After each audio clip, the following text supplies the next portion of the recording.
I sit there and I sometimes I'll listen to some pastors, not all of them. If you're a pastor, don't get offended because I'm hoping you're not one you're one of the good ones, and it's okay for you. I think it's okay to use emotion in what you're doing because you live in a society where attention spans are very short. So to some extent, there has to be something that's going to make it fun and everything else. I think that that's fine in a healthy way, but when it gets to the point where there's no substance beneath the flash, that's when you got a problem.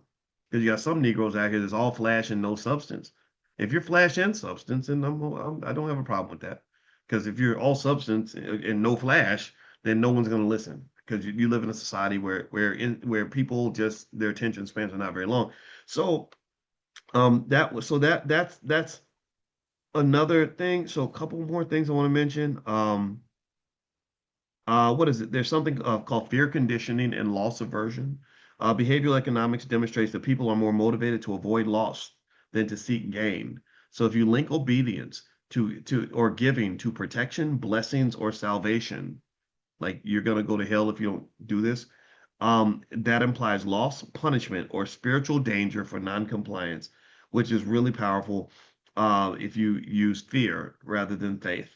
There's another one, social proof and conformity pressure. Research on group behavior shows individuals conform when they see others complying. So social, they call that social proof. So when they see other people doing something, people will follow the crowd. Studies show that 70% of all people will follow the crowd, even if the crowd is wrong. Um, public giving, standing ovations for donors, testimonies tied to money, and visible participation cues normalize behaviors and make dissent feel socially risky. So you feel bad if you're that one person who's not participating when everybody else wants to do it. So generally speaking, what I would say is, again, I want to make it clear that because we're talking about the church, I'm not talking about the whole church. I think the church is necessary. I think that your faith is powerful. It's important. Faith is important actually in investing.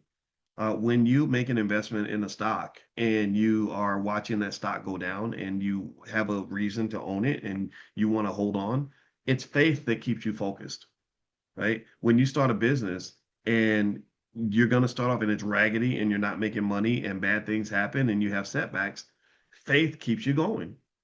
Just like you raise a child and you have hard times with the child and they misbehave and end up in jail or something, faith is what keeps you focused on doing your job, right? So faith is really valuable and powerful. I think faith, in fact, I think that one of the ways to overcome trauma and fear that we have in our community that's so heightened and so strong is through faith, right? You feel the fear, you do it anyway because you have faith that if you work hard and you're a good person, you keep going, good things will happen. So faith, I think, is essential. I don't want faith to be replaced with hopelessness.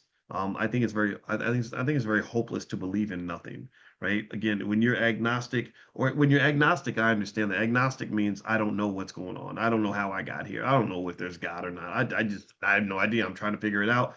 Atheist is a little weird to me because atheist means you're like, oh, I already know there ain't no God. I already know. And I'm like, well, how do you know? You're like, how do you do like I don't this to me sounds the same as somebody who's telling me they know exactly what happens when you die, exactly where you go, exactly who you're gonna be. No, I don't think you know any of that. I think that that's the dilemma of life. And I think sometimes when we have a void, we don't just let the void sit there.